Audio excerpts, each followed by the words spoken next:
आज ही Doubtnut app download करें। Doubtnut पर होगा अब आपके सभी मैथ्स, केमिस्ट्री, फिजिक्स और बायोलॉजी डाउट्स का सफाया। बस अपने क्वेश्चन की फोटो खींचो, उसे क्रॉप करो और तुरंत वीडियो सोल्यूशन पाओ। Download now.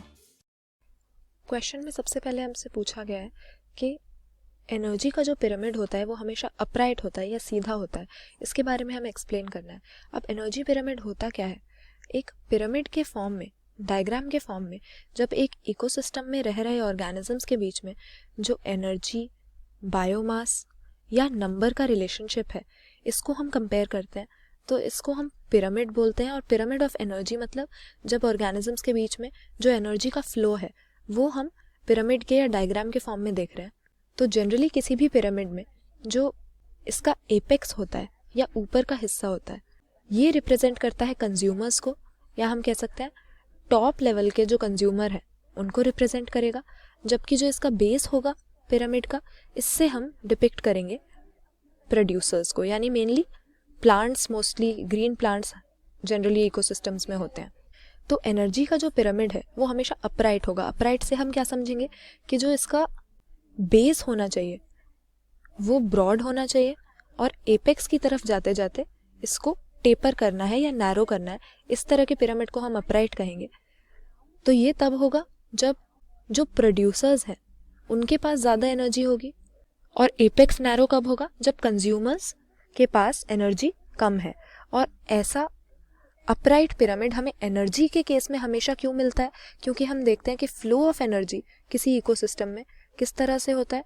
एक तो यूनिडायरेक्शनल होता है, मतलब कि जो कंज्यूमर है वो कभी भी प्रोड्यूसर के लिए एनर्जी सोर्स नहीं होगा। प्रोड्यूसर्स फोटोसिंथेसिस करेंगे, फूड सिंथेसाइज करेंगे, जिसको सक्सेसिव ट्रॉफिक लेवल्स पे कंज्यूमर्स कंज्यूम करेंगे।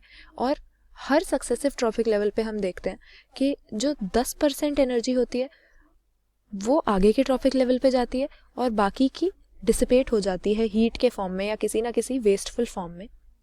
तो इसीलिए क्योंकि हर ट्रॉफिक लेवल पर सिर्फ 10% एनर्जी आगे बढ़ रही है और 90% डिसिपेट हो रही है, इसीलिए हमेशा प्रोड्यूसर्स के पास ज़्यादा एनर्जी रहेगी और आगे के जो ट्रॉफिक लेवल है उनके पास कम रह जाएगी। यही रीज़न है कि एनर्जी का जब भी हम पिरामिड बनाएंगे तो उसका बेस ब्रॉड होगा और एपेक्स नैरो होगा, क्योंकि प्रोड्यूसर्स जो एनर्जी प्रोड्यूस करते हैं आगे बढ़ते बढ़ते ट्रॉपिक लेवल्स में वो कम होती जाती है और ऊपर जो हमारा टिप होगी पिरामिड की वो छोटी रह जाएगी। इसीलिए पिरामिड हमेशा अपराइट होगा। फिर हमसे कहा गया है कि लेबल डायग्राम की हेल्प से हमें बायोमास के अपराइट पिरामिड और इन्वर्टेड पिरामिड में फ़र्क बताना है। अब यहाँ पर पहले हम एनर्जी की बात कर रहे थे, लेकिन ऑर्गेनिजम्स के बीच किसी इकोसिस्टम में जो बायोमास का रिलेशनशिप है उसको भी हम पिरामिड के थ्रू एक्सप्लेन कर सकते हैं। तो अगर इन डायग्राम्स को देखें, हमने देखा एनर्जी का जो पिरामिड होगा वो हमेशा अपराइट होगा, लेकिन इस तरह का इन्वर्टेड पिरामिड बायोमास के पिरामिड के केस में हमें मिल सकता है। ऐसा क्यों? जनरली तो हम देखते हैं कि हमारा जो बेस है पिरामिड का ये प्राइमरी प्रोड्यूसर है, यानी जनरली प्लांट्स होंगे।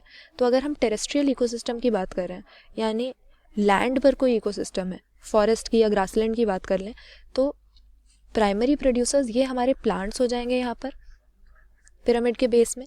इसके बाद दूसरा जो हमारे पास ट्रॉफिक लेवल आया ये क्या हो जाएंगे? प्राइमरी कंज्यूमर्स, जिनसे हम समझेंगे हर्बिवोर्स जो इन प्लांट्स को कंज्यूम कर रहे हैं। और सबसे ऊपर हमारे पास सेकेंडरी कंज्यूमर या जो कार्निवोर हैं, प्रेडेटर, जो हर्बिवोर्स को कंज्यूम कर रहे हैं, वो आ जाएंगे।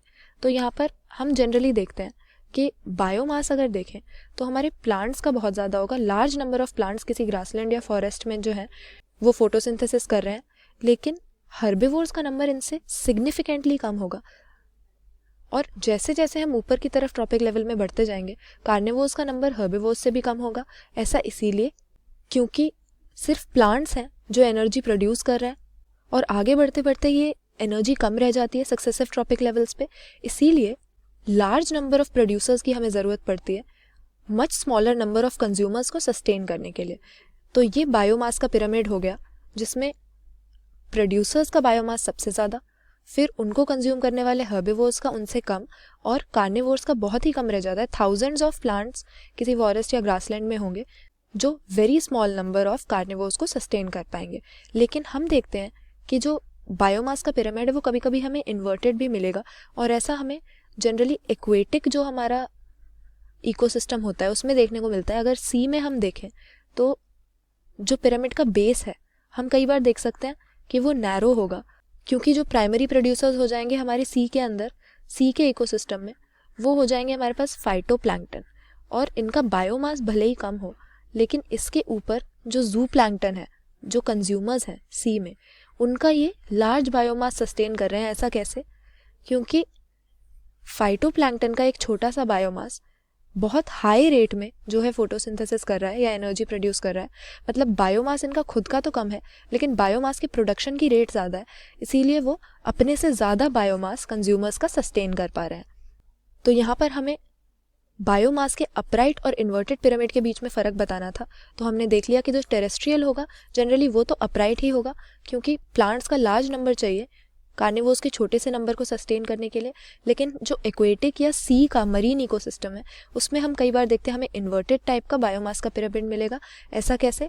क्योंकि फाइटोप्लैंक्टन का भले ही खुद का बायोमास कम हो, लेकिन बायोमास की प्रोडक्शन की रेट बहुत हाई होती है, इसीलिए वो खुद से भी ज़्यादा लार्ज बायोमास के जो जू प्लैंक्टन है उनको सस्टेन कर सकते हैं। क्लास 6 से 12 से लेके नीट, IIT, JEE मेंस और एडवांस के लेवल तक 10 मिलियन से ज्यादा स्टूडेंट्स का भरोसा। आज ही डाउनलोड करें डाउटनेट ऐप या व्हाट्सएप कीजिए अपने डाउट्स 8400 400 400 पर।